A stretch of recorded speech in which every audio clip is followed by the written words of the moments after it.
Let's talk about some good shit. Okay, a glimmer of hope. Yeah, dude, the new Popular Front victory in France, the Labour victory in England, it's over. Europe, a specter is haunting Europe, the specter of communism. It's the Paris Commune Part 2, Electric Boogaloo. Okay, it's happening pretty hard. I will say this much: I have more confidence in the French New Popular Front than I do with the Labour Party, partially because I'm maybe not as well read on the New Popular Front and what their attitudes are across the board. But I do think that, like, at least with Mélenchon, there are definitely way more radical elements within the New Popular Front than the Labour Party. I will say that much. So, you know, there is more. They're significantly more like real left adjacent than the current Labor is. You know what I mean? Mao, Lenin, Sean. Exactly. But let's do it. But a very different mood there at the National Rally HQ. Adam Parsons was telling us that they were planning for celebrations. Jordan Bardella, the co-leader, protege of Marine Le Pen, was expecting to take the stage tonight and declare himself the potential prime minister. Dude, I've been hitting on a lot of the Frenchies that I've been hitting up have been very excited. They were legitimately terrified of Le Pen. I'll be honest, I did not think. I do have to give flowers to the reverse of what happened in Nazi Germany to the motherfucking Republicans here. Okay, respect to Macron for pulling this shit off.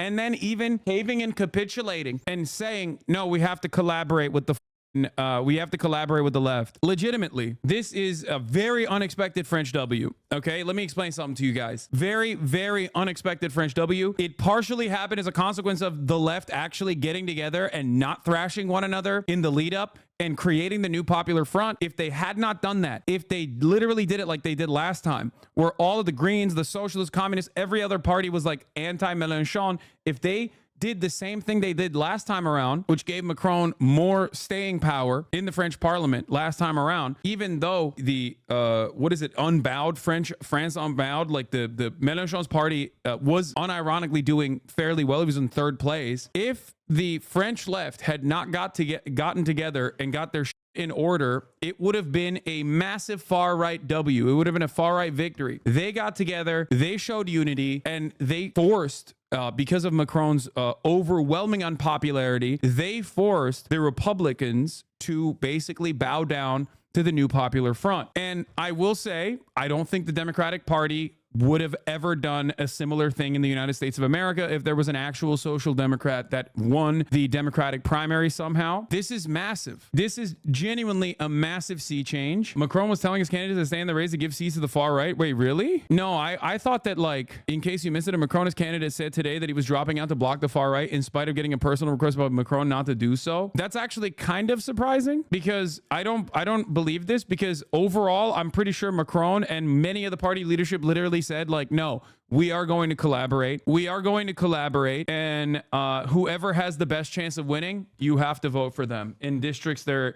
Yeah, this is basically what happened. The center stopped punching left for once and the left won over the far right. It's really not too complicated. Exactly. One thing that helped NFP is 90% of its leading heads aren't decrepit dinosaurs. Yeah, they definitely did not pull the Democratic Party move.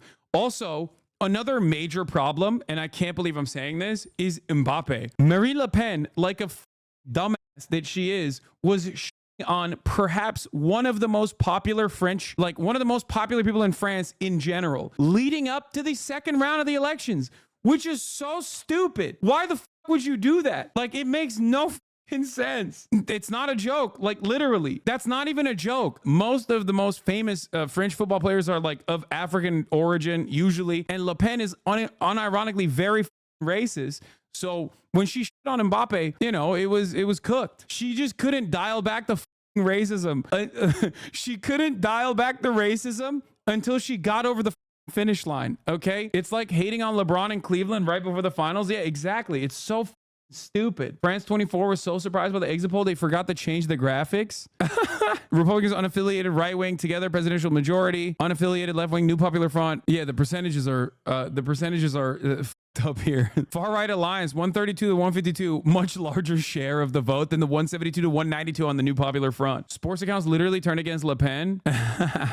It is very stupid. It is a very, very stupid thing to do. You shouldn't do that. You should not on some of the most famous people in the country leading up to an election because of your unimaginably racist principles. Le Pen forgot what got her to this level of prominence to begin with, which was dialing back the anti-Semitism, dialing back the racism, so she could be like, oh, that was the old me. When I'm fucked up, that's the real me. She pulled the exit valve of racism, and it backfired on her in an unimaginable way. Anyway, let's take a look at France Unbound. France Unbound, Jean-Luc Mélenchon, Prime Minister Attal should step down. Let's take a look. It's a huge relief for a huge majority of people in the country, those who make up the new France and those who have always loved France with Republican passion. Voters were concerned, but now they can be reassured they have won. Indeed, the lessons of this vote are quite clear. The defeat of the president and his coalition have been confirmed.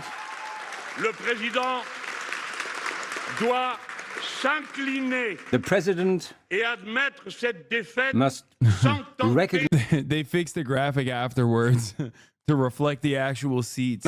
this defeat and should not attempt to circumvent it in any way. The Prime Minister... How much of this affects Palestine? Both Keir Starmer, from what I understand, Keir Starmer putting like a pro-Palestinian person, and I think I saw Keir Starmer also say that like they are demanding a ceasefire in Gaza, and the French left is also significantly more pro-Palestinian than Macron is. So I think that ultimately this will be good. It will create additional pressure from two massive European countries. This is from 6 hours ago. Starmer, Palestinian state undeniable right as a part of peace process. This could be lip service, but it definitely is like, I mean, I would say that it's a pretty solid start. Keir Starmer in a call with Benjamin Netanyahu called on him to bring about an immediate ceasefire in Gaza, and I'm pretty sure the New Popular Front's like attitude towards Palestinians is significantly better than Macron. So much so that like Mélenchon has been called an anti-Semite, which in France is like might be good for his re-election chances in general. But yeah, it is actually pretty good, I think. This program is a whole, none of the constituents can be separated. It's pretty funny because like Mélenchon, I forget, wait, how old is Mélenchon? One of Mélenchon's like weaknesses in the last election cycle was how old he is. And like, he's 72 years old, okay? He's 72 years old, but like, obviously he's like significantly with it. And they would say that he's like an old man, right? And that's such a funny meme to consider when you look at American politics, because he's a spring chicken in the United States of America. As a 72-year-old, he's like considered one of the younger members of the party leadership. Like French people look at him and go, oh, what the fuck are we doing? He's too old to run for office. Like, what are we doing? In America, we look at that and we're like, wow, what a vibrant young candidate. I wish we could have a vibrant young candidate like that. Like, think about that. Think about that. They literally are like, oh, he's too old. Can you imagine a world where we look at a guy like this who's 72 and go, oh man, he's just too fucking old in America? From this summer on, the new measures can be adopted by decree, abrogating retirement at age 64, blocking the prices, increasing minimum wage. Bro, by the way, dude, remember when you guys said, why don't you meme good things into existence? Remember when I memed about Keir Starmer technically secretly being a Stalinist? Labour will renationalize Britain's railways as soon as possible, says Louise Haig, the new transportation secretary. What the f is going on, dude? I was just joshing, okay? I was just joking about this Keir Stalin and Comrade Starmer is just, he's with it, dude. Dangism, Starmerism. Yeah, Starmer is bringing about a regime change. He's doing socialism with English characteristics. Don't read the fine print. I mean, I don't know. We'll see what happens. I still don't believe him. I still don't like him.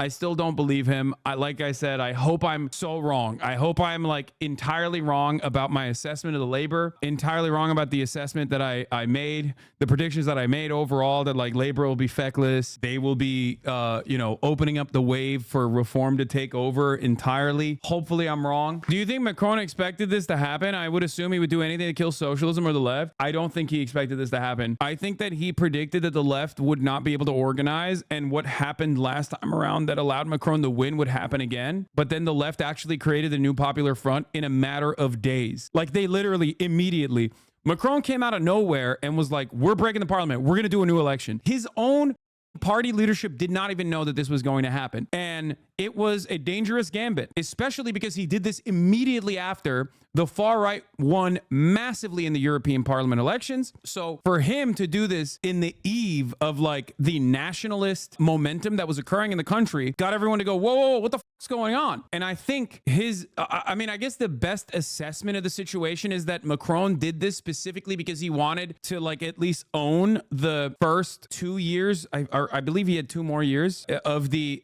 potential like nationalist parliament. So he could like, in his mind, he could potentially control 3 years. Sorry. Thank you. He could control the like next 3 years of like a nationalist parliament, but at least he could like dial it back in his own assessment, because he probably thought, yes, my party is actually very unpopular right now. And yes, the far right nationalists are going to most likely win, but at least I can like control it a little bit and rein it in a little bit. But what ended up happening was that the new Popular Front got their shit together and created a coalition instantly.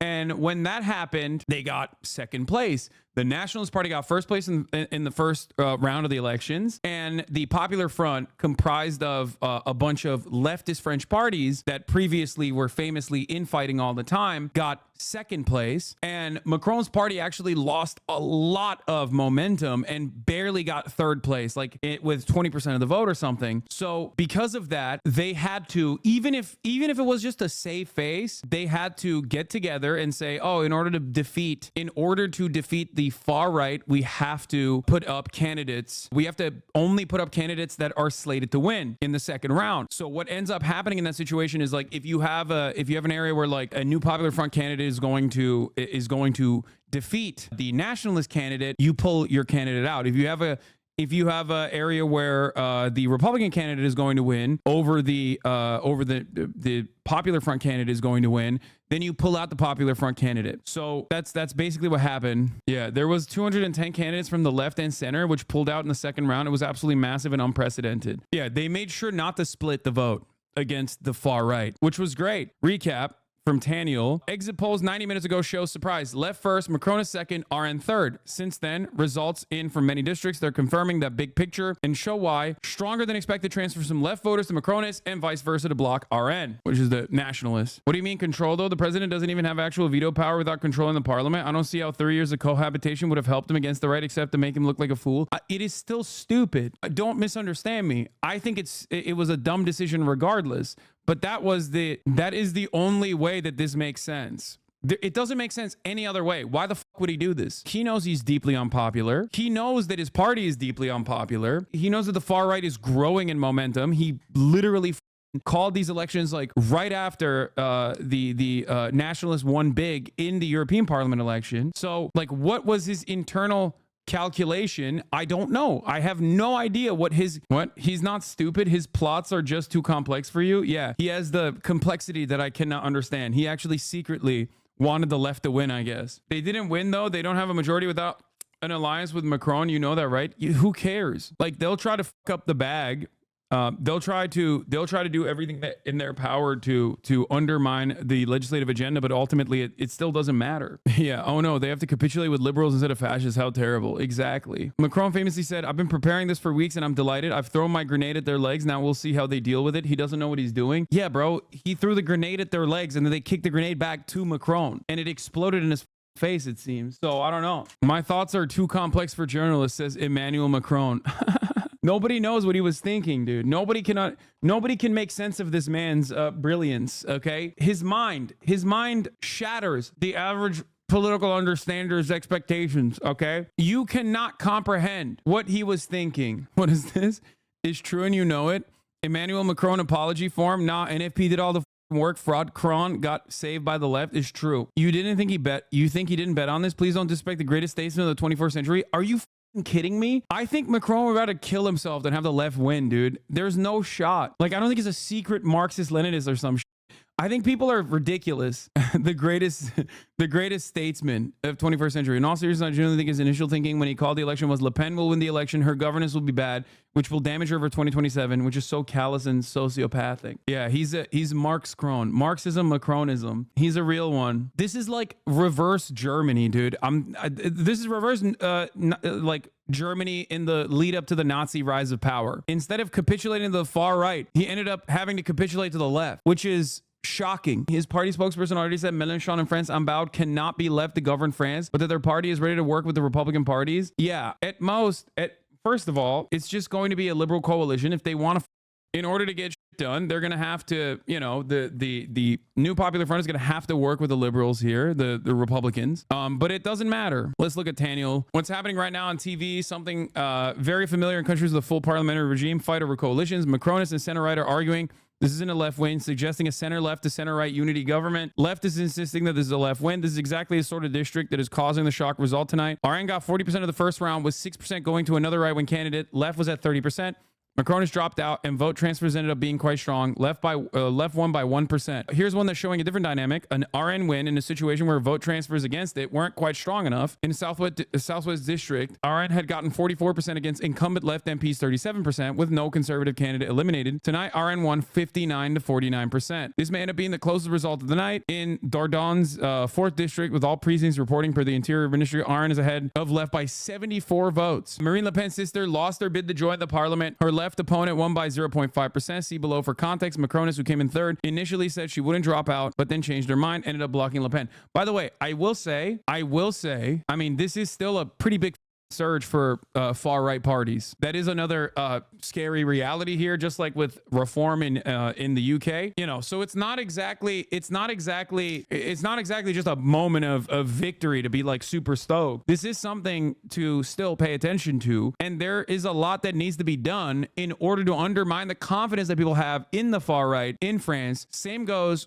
for the UK. This is something that people need to pay attention to, and what the French government does in the upcoming years will determine whether the far right will win majorly, and the unpopularity of Macron, if that anger and that resentment transfers to the left-wing coalition, okay, if they personally, the liberals do everything they can to basically undermine, which they probably will try to do, if they successfully undermine the New Popular Front agenda, then that feckless inability to actually commit to a legislative agenda that truly tries to improve the material conditions of the French working class and try to actively undermine the radicalism that is growing in France. If they cannot fight against this with good economic policies and change the tide on neoliberalism, next time around, the far right will win majorly. They will win big. And the same exact principle stands for the UK. Same exact situation that I described in the UK. This is something to pay attention to. This is a good moment. This is a moment of victory. This is a moment of celebration. And it's great. And it's wonderful. But it's still very scary. Okay? I would say, however, that it's still a bigger moment of celebration than the UK for a multitude of reasons. One, because like Le Pen's staying power and popularity is more significant than reform, right? And the transfer of power is changing hands to an actual committed, as far as I understand, an actual committed left-wing coalition, rather than a left-wing coalition that'll still be undermined by liberals, for sure, but more openly left-wing nonetheless, in comparison to Keir Starmer's like active advocacy to be like as center-right as possible in control of labor. Now, we'll see what happens. We'll see what Keir Starmer does. If he follows through on his promises to push to the center, then it's cooked.